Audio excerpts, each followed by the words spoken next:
Hello friends, this is Sangam Fodi. Welcome back to my channel Pharmacity. Friends, in this video I am going to talk about Orserine GM tablet या tablet Orserine GM. So friends, without wasting any more time, we should start the video.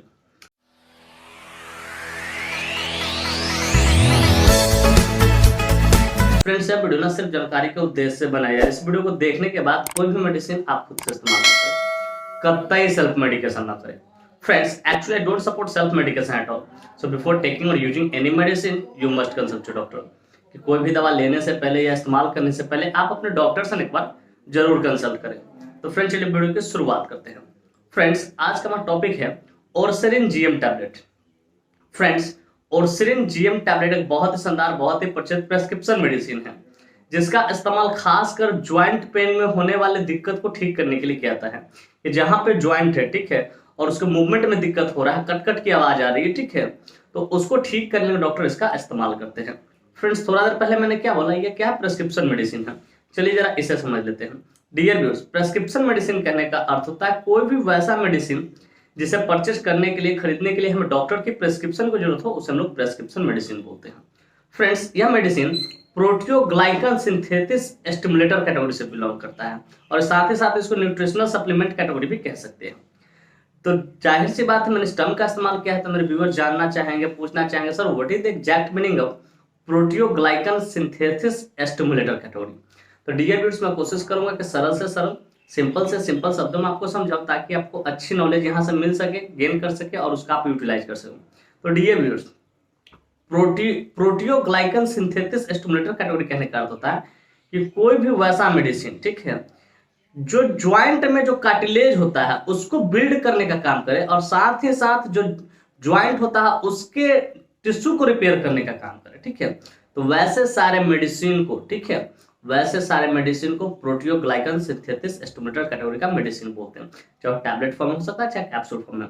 थोड़ा सा समझिएगा, जैसे घुटने की joint जो आप देख रहे हैं, ठीक है, तो जो दो ज्वाइंट जो होता है, हमारा पैर जो मुड़ता है, ठीक है, ऐसे जो मुड़ता है ज्वाइंट पे, ठीक है, तो उसके जो दोनों ज्वाइंट होते हैं, दोनों ज्वाइंट के बीच में जो कार्टिलेज होता है, क्या होता है कार्टिलेज, तो व्हाइट कलर का होता है, देखिएगा पिक्चर में दिखाई दे रहा हो, तो वो कार्टिलेज होता है। वो कार्टिलेज को ना ये क्या करता है, बिल्ड करने का काम करता है ऐसा मेडिसिन, ठीक है।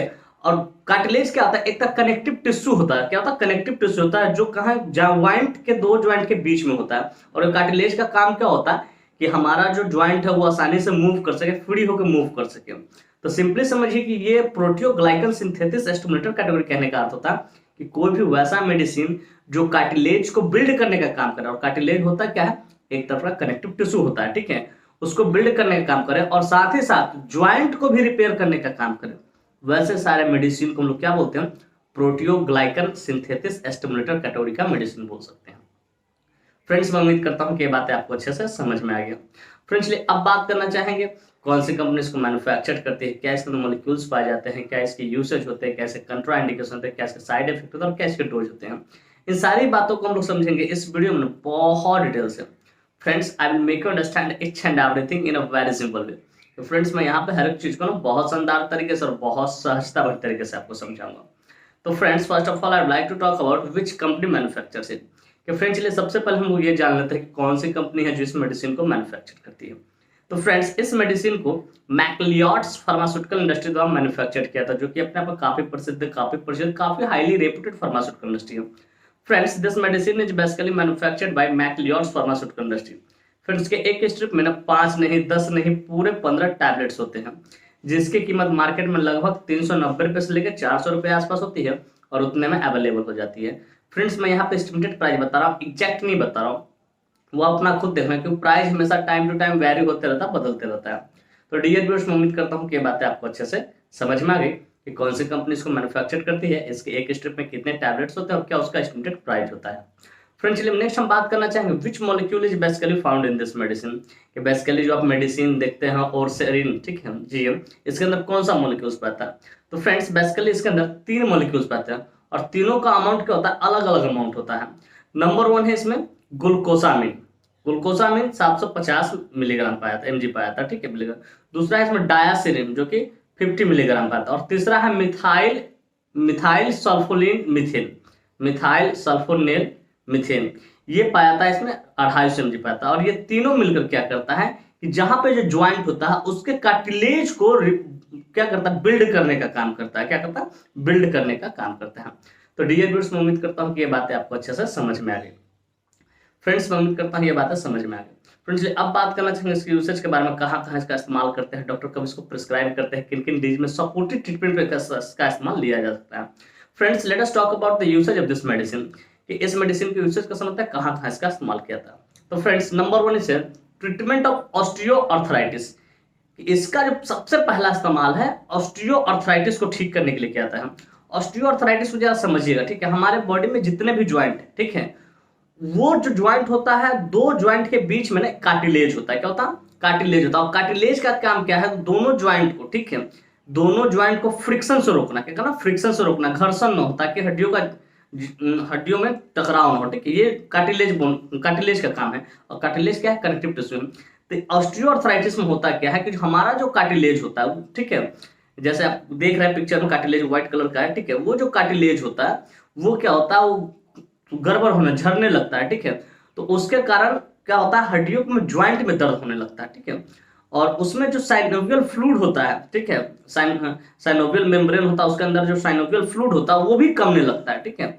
तो साइनोवियल फ्लूइड क्या, जिसको हम जनरली अपनी भाषा में ग्रीस बोलते हैं, कि जैसे ज्वाइंट, घुटने के ज्वाइंट कहते हैं ग्रीस खत्म हो गया, ठीक है, लेकिन वो होता है बेसिकली साइनोवियल फ्लूइड, तो वो खत्म होने लगता है। तो उसको ठीक करने के लिए डॉक्टर इसका इस्तेमाल करते हैं। मेन पर्पस यही रखिएगा कि ट्रीटमेंट ऑफ ऑस्टियोआर्थराइटिस, वो नी ज्वाइंट हो सकता है, हिप ज्वाइंट हो सकता है, ठीक है, कहीं का भी ज्वाइंट, यहाँ ज्वाइंट, एल्बो ज्वाइंट हो सकता है। तो ये जो होता है, ठीक है, ऑस्टियोआर्थराइटिस, तो उसको ठीक करने डॉक्टर इसका इस्तेमाल करते हैं। फिर ट्रीटमेंट ऑफ नी ज्वाइंट, अगर घुटने के ज्वाइंट है, ठीक है, उसमें अगर मूवमेंट में दिक्कत हो रही है, वहां पे दर्द हो रहा है, सूजन हो रहा है, तो उसको भी ठीक करने डॉक्टर इसका इस्तेमाल करते हैं। कट कट की आवाज आ रही है तो उसको भी ठीक करने doctor. Treatment of hip joint, इसका भी इस्तेमाल, हिप ज्वाइंट, जो हिप ज्वाइंट होता है, कुल्ले जिसको लोग जनरली बोलते हैं, उसको भी ठीक करने डॉक्टर इसका इस्तेमाल करते हैं। वहां भी कटकट की आवाज आएगी, ठीक है, साइनोवियल फ्लूइड कम हो जाता हो, तो उसको भी ठीक करने डॉक्टर इसका इस्तेमाल।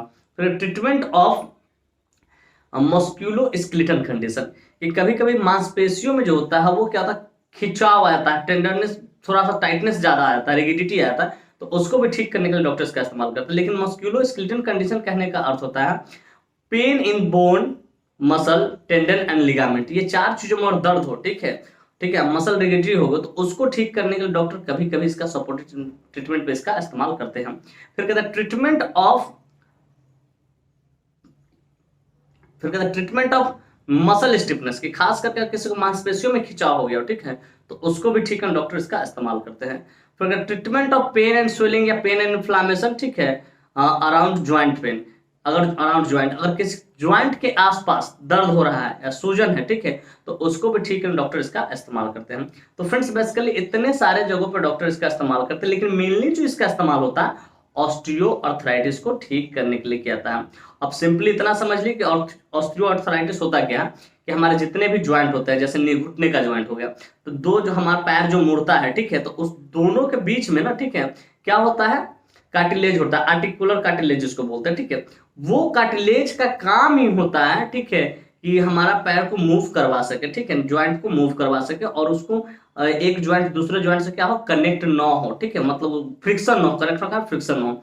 तो समझ लीजिए कि जब कभी कार्टिलेज, किसी भी ज्वाइंट का जो कार्टिलेज होता है वो गड़बड़ होने लगे, खराब होने लगे, ठीक है, और तो वहां से कटकट की आवाज आने लगे, साइनोवियल फ्लूइड की कमी हो जाए, ठीक है, तो जनरल लोग भाषा बोलते हैं ग्रीस कम जाना, ठीक है, तो उसको सही करने के लिए डॉक्टर इसका इस्तेमाल करते हैं। मेनली इसका ये इस्तेमाल होता है कि कार्टिलेज को बिल्ड करने में ये मदद करता है, ताकि बोन का मूवमेंट बढ़िया सो, फ्रिक्शन नहीं हो, एक बोन से दूसरे बोन में फ्रिक्शन ना हो, ठीक है, कटकट की आवाज ना आए, और साइनोवियल जो फ्लूइड होता है, ठीक है, जिसको हम लोग अपनी भाषा में ग्रीस बोलते हैं, उसको सही करने के इसका इस्तेमाल किया जाता है। तो फ्रेंड्स, मैं उम्मीद करता हूं इसके यूसेज आपको बढ़िया से समझ में कहाँ कहाँ इसका इस्तेमाल किया जाता है। फ्रेंड्स, चलिए अब बात करना चाहेंगे इसके मोड ऑफ एक्शन के बारे में, कि आखिर ये मेडिसिन कैसे काम करता है, किस तरीके से काम करता है। तो फ्रेंड्स, बेसिकली इसके अंदर 3 मॉलिक्यूल्स है, ठीक है, थोड़ा समझ लीजिए, डिटेलिंग आपको समझ। 3 में जो मॉलिक्यूल्स है, ग्लूकोसामिन, ठीक है, और डायासिरिन, ये क्या करता है, ये दोनों एक तरह से प्रोटियोग्लाइकन सिंथेसिस स्टिमुलेटर है। ये दोनों मिलकर क्या करता है, जितने भी ज्वाइंट होते हैं, ठीक है, वहां का जो कार्टिलेज होता है उसको बिल्ड करता है, और साथ ही साथ वहां का जो टिश्यू होता है, ज्वाइंट होता है, उसको रिपेयर करने का काम करता है। और इसमें है मिथाइल सल्फोनील मीथेन, ये क्या करता है कि जो ज्वाइंट के आसपास में पेन एंड स्वेलिंग होता है, ठीक है, पेन एंड स्वेलिंग इन्फ्लामेशन, उसको ये कम करने का काम करता है। तो फ्रेंड्स मैं उम्मीद करता हूं इसको मोड ऑफ एक्शन भी आपको बढ़िया से समझ में आए। फ्रेंड्स चलिए अब बात करना चाहिए कंट्राइंडिकेशन के बारे में। Friends without knowing contraindication we should never ever administer any drug any medicine to anyone, कि बिना कंट्राइंडिकेशन जाने कभी भी किसी को कोई भी मेडिसिन हो आपको एडमिनिस्टर नहीं करना, इसका परिणाम घातक हो सकता है। तो फ्रेंड्स इसका नंबर 1 कंट्राइंडिकेशन अल्कोहल, अगर किसी व्यक्ति ने अल्कोहल कंज्यूम कर रखा उसको आपको नहीं देना है। फिर प्रेग्नेंट लेडी, कि अगर कोई लेडी प्रेग्नेंट है इन द फैमिली में माँ बनने वाली, उसको भी आपको नहीं देना। फिर ब्रेस्ट फ्री मदर, अगर कोई स्त्री अपने बच्चों को दूध पिलाती है, स्तनपान कराती है, तो उसको भी आपको नहीं देना। फिर लिवर डी और किडनी डी, अगर कोई व्यक्ति लिवर डी और किडनी डी से सफर करा तो उसको भी आपको नहीं देना बिना डॉक्टर से कंसल्ट किए, क्योंकि डॉक्टर ही डिसाइड करेंगे सुटेबल डोज क्या होगा उस टाइप के पेशेंट के लिए। तो फ्रेंड्स मैं उम्मीद करता हूँ कि इसके कंट्राइंडिकेशन भी आपको बढ़िया से समझ में आ गया। फ्रेंड्स चलिए अब बात करना चाहेंगे साइड इफेक्ट्स के बारे में। फ्रेंड्स जितने भी एलोपैथिक मेडिसिन होते हैं उसका कुछ ना कुछ तो साइड इफेक्ट देखने को मिलता ही, ठीक उसी प्रकार इसका भी कुछ साइड इफेक्ट है जो कि इस प्रकार है।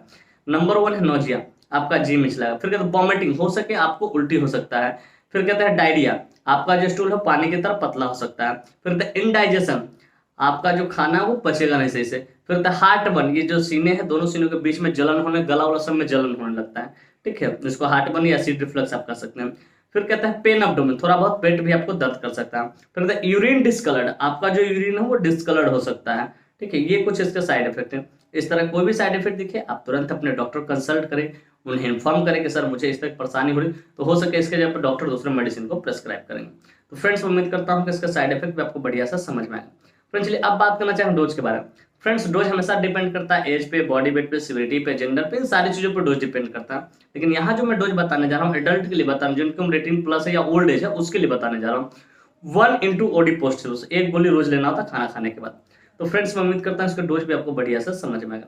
फ्रेंड्स मैं उम्मीद करता हूँ ये बातें स्पष्ट तरीके से आपको समझ में आ गया कि ओरसेरिन जीएम टैबलेट क्या होता है, कौन सी कंपनी इसको मैन्युफैक्चर करती है, क्या इसके अंदर मॉलिक्यूल्स पाए जाते हैं, क्या इसके यूसेज होते हैं, क्या इसके कंट्राइंडिकेशन होता है, क्या इसके साइड इफेक्ट होते हैं, क्या इसके डोज होते हैं और क्या इसके मोड ऑफ एक्शन होते हैं। और साथ ही साथ मैं ये भी उम्मीद करता हूँ कि मेरी यह वीडियो काफी इन्फॉर्मेटिव, काफी इंटरेस्टिंग, काफी जबरदस्त लगी होगी आपको, और मेरे इस वीडियो से ना आप लोग बहुत कुछ सीखने को मिला होगा। फ्रेंड्स वाकई में मेरी वीडियो इन्फॉर्मेटिव इंटरेस्टिंग होगी।